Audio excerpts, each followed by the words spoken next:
I want you to close your eyes for a second. We're going to take a trip, but not to some vacation spot. We're dropping right into the center of Paris. But forget the lights, the cafes, all that. We're in the mid-12th century. Right. The streets are thick with mud. The air smells like wood smoke and, unwashed wool. And everywhere you look, there's just noise. But above all that, there's this rhythmic, deafening sound of hammers hitting stone. Because the entire skyline is just dust and scaffolding, there's this massive construction project going on. The Cathedral of Notre Dame, and it's going to change everything. It's so hard for us to grasp the scale of that today. I mean, it wasn't just a building. This was a generational project. It took lifetimes. Exactly. But the thing we're focusing on today isn't the stone or the stained glass. No. While the masons were laying the physical foundation outside, there is a completely different kind of architecture being built inside those walls. An invisible architecture of sound. Mm-hmm. And that is exactly what we are digging into today. We're looking at this fascinating chapter called To Sing is to Pray Twice. It's an original analysis from Viola Studio, and honestly, it covers one of the biggest pivots in the history of human creativity. It's the moment music goes from being like two-dimensional to three-dimensional. That's a great way to put it. We're talking about the shift from a single voice plainchant to these complex, multi-layered explosions of sound we call polyphony. Yeah. So the central question is, how on earth did we get from monks singing one single note together to the harmonies that eventually led to, I don't know, everything from Bach to the Beatles? It's a journey that really mirrors the Gothic architecture rising all around it. You get these soaring arches, flying buttresses, all these intricate details in the stone. And suddenly the music starts doing the exact same thing. It starts reaching upward. But to understand it, we have to look at the Notre Dame School. We have to solve the mystery of these two really shadowy figures, Léonin and Pérotin. And we have to talk about a huge controversy that almost stopped this musical revolution cold. Welcome to Viola Studio. We are a YouTube channel dedicated to the technical, pedagogical, and artistic development of viola students and instrumentalists. In every episode, our goal is to provide a concise and entertaining analysis. We will explore key themes, the messages of the great masters, and the historical context that shaped the sound of our instrument. Whether you are taking your first steps in the alto clef, or you are a professional seeking a new perspective, there is something for everyone at Viola Studio.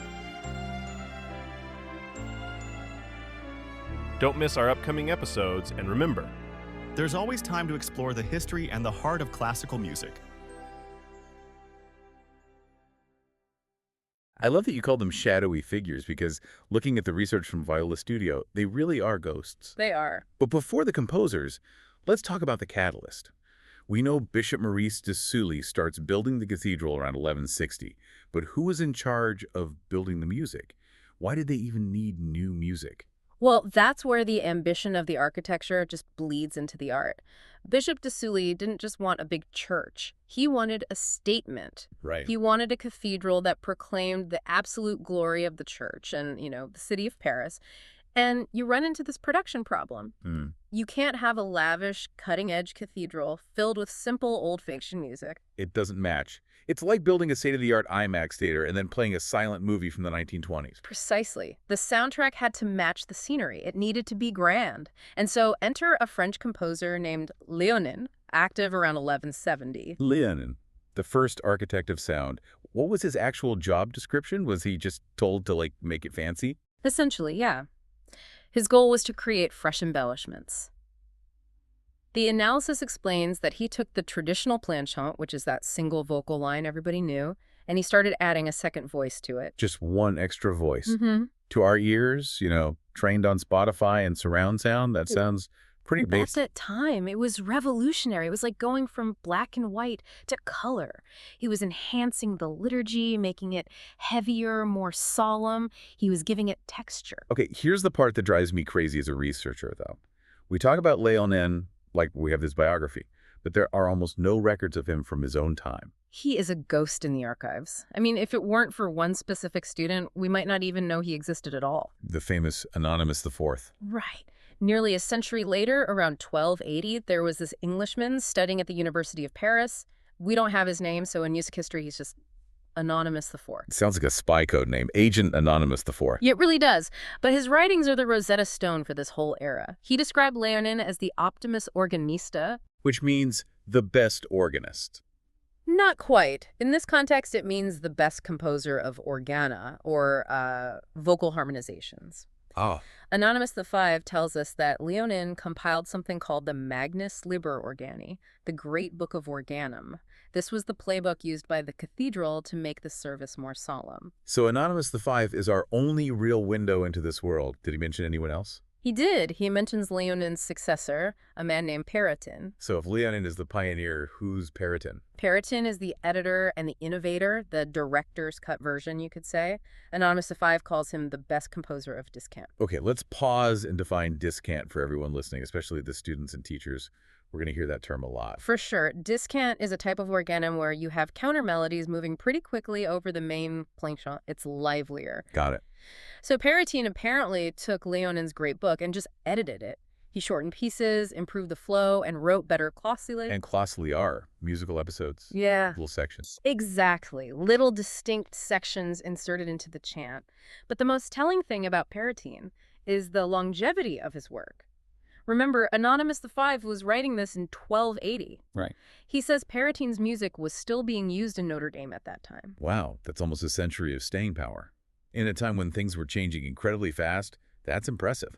It means he set a standard that no one could beat. Or a standard that just became the tradition itself. So I want to zoom out for a second. We're calling this the Notre Dame School, framing it as this big explosion. But did harmony actually start there? That is the million-dollar question. And no, it didn't start at Notre Dame. It wasn't some immaculate conception of sound where one day monks just decided to sing two notes at once. Okay.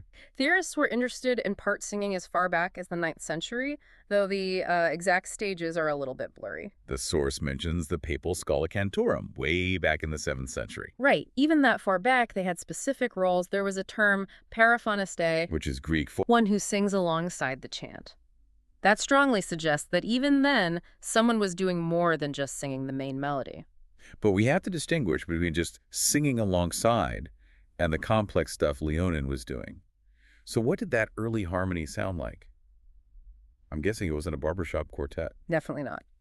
The simplest early method was the drone technique. You have one singer holding the finalis, the main note of the mode, just holding it, sustained, while the melody moves over it. Like a bagpipe. Exactly like a bagpipe. Or if you've ever heard Sufi Qawwali music, it's that fixed note accompaniment. The chat moves around, but that drone stays underneath, grounding everything. It creates this tension and release. It's hypnotic. It is. But as this evolved into actual polyphony with voices intertwining and moving independently, not everyone found it hypnotic. Some people found it dangerous. Ah, yes.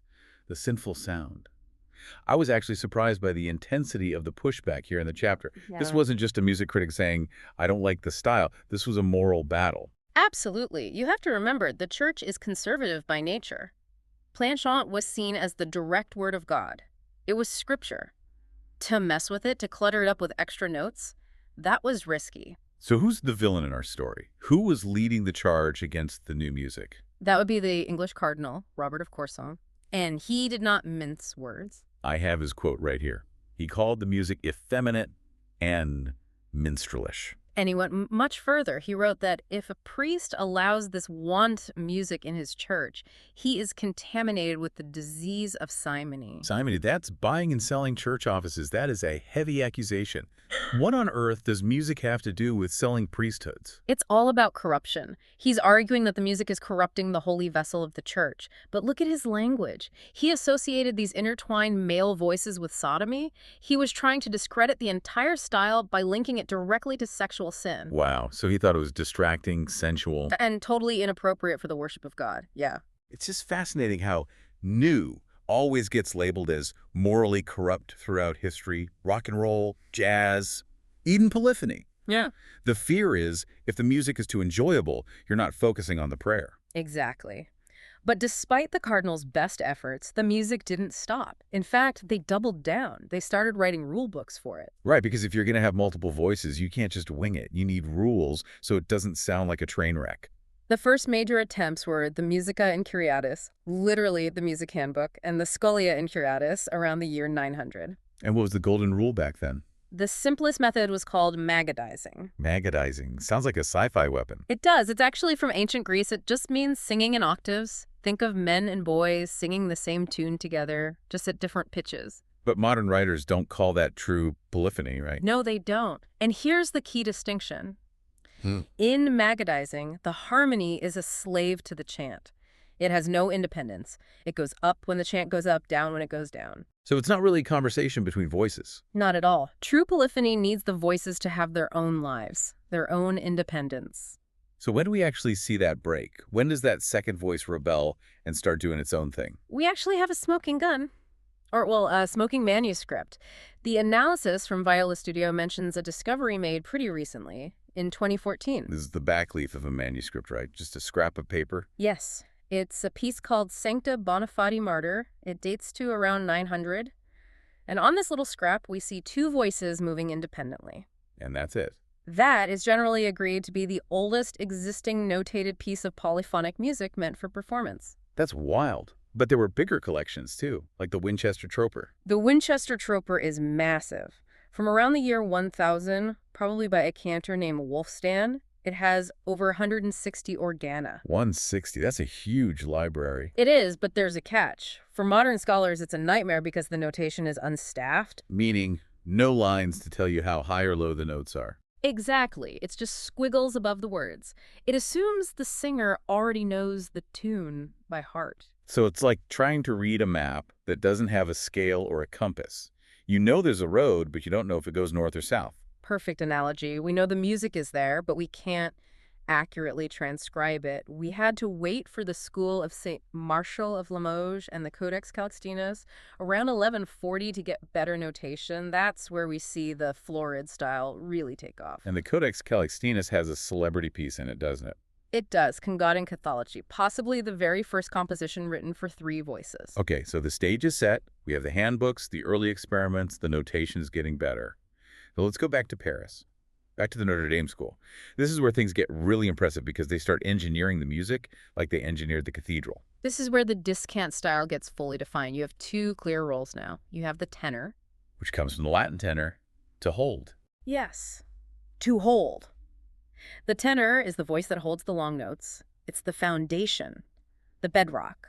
Then you have the duplum, the second voice. This is the soloist. About showing off. Exactly. This is the guy with the florid, fast-moving notes above that slow, foundational tenor. But if one guy is singing super slow and the other is singing fast, how do they stay together?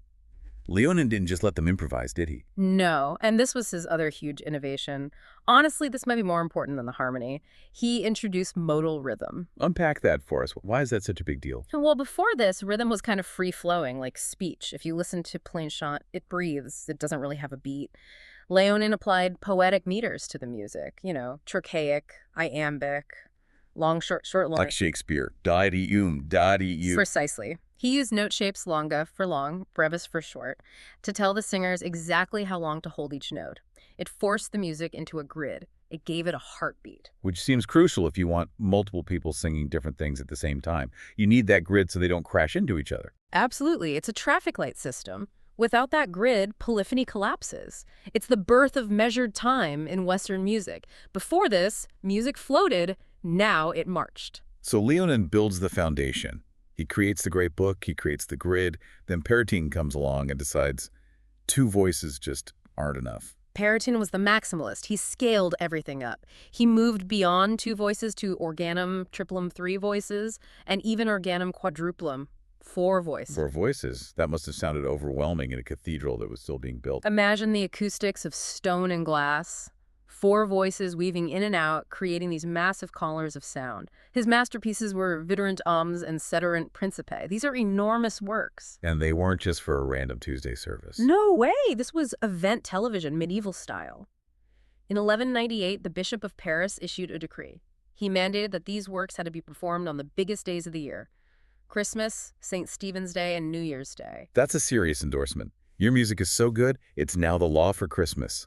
It shows that despite critics like Cardinal Corson, the church hierarchy realized the power of this music. It amplified the splendor of the occasion. It made the church feel powerful. Yeah. And Anonymous IV, our trusty student, He gave Pérotin the ultimate thumbs up, didn't he? He did. He said Pérotin notated his books faithfully according to the use and custom of his master, and even better. And even better. That's high praise. It is. So we've gone from a single monk holding a drone to a 4-part mathematical masterpiece echoing through Notre Dame. It's a journey from utter simplicity to this incredible architectural complexity. Which brings us right back to the title of the chapter from Viola's studio. To sing is to pray twice. What does that mean to you, now that we've looked at the history? Well, St. Augustine is often credited with that saying. In this context, I think it means the complexity wasn't just for show. It wasn't just about being minstrelish or showing off skill. It was an attempt to build a sonic architecture that reached as high as the cathedral spires. By adding voices, by adding mathematical rhythm, they were trying to amplify the spiritual experience. They were trying to build a ladder to heaven out of sound. Exactly. They believed that by creating perfect harmony, they were mirroring the perfection of the divine. The math wasn't just math, it was theology. This has been such a cool look into a time we usually just think of as the Dark Ages. But clearly it was a time of incredible innovation. I really want to thank Viola's studio for this original analysis. It helps to have a guide when you're navigating the 12th century. Absolutely. It's a great reminder that human creativity always finds a way. And for you listening, whether you're a music student cramming for an exam, a teacher looking for a new way to explain polyphony, or just someone who loves the history of sound, we want to invite you to stick around. There is always more to learn. We have so many more deep dives coming up. We're going to keep unpacking these moments where everything changed. It's a big history. Before we go, here's a thought for you to chew on. We talked about how the church feared this new music would be distracting or sinful because it was too pleasurable. In our world today, where we're constantly bombarded by designed sounds and infinite playlists, have we lost the ability to hear the spiritual in the complex? Or are we just distracted? That's a really important question. Something to think about. Thanks for listening to this deep dive. We'll see you next time. Thank you for joining us, and we hope this summary and analysis have been of great help to you. Please remember that this is only a summary and can never replace the book itself. Therefore, we invite you to truly immerse yourself in the work by reading the original text. If this content was useful to you, please consider subscribing to the channel and hitting the notification bell. Remember, you can share this video with your friends to help our community continue to grow. Warmest regards, and remember, there is always time to learn and explore the world of classical music.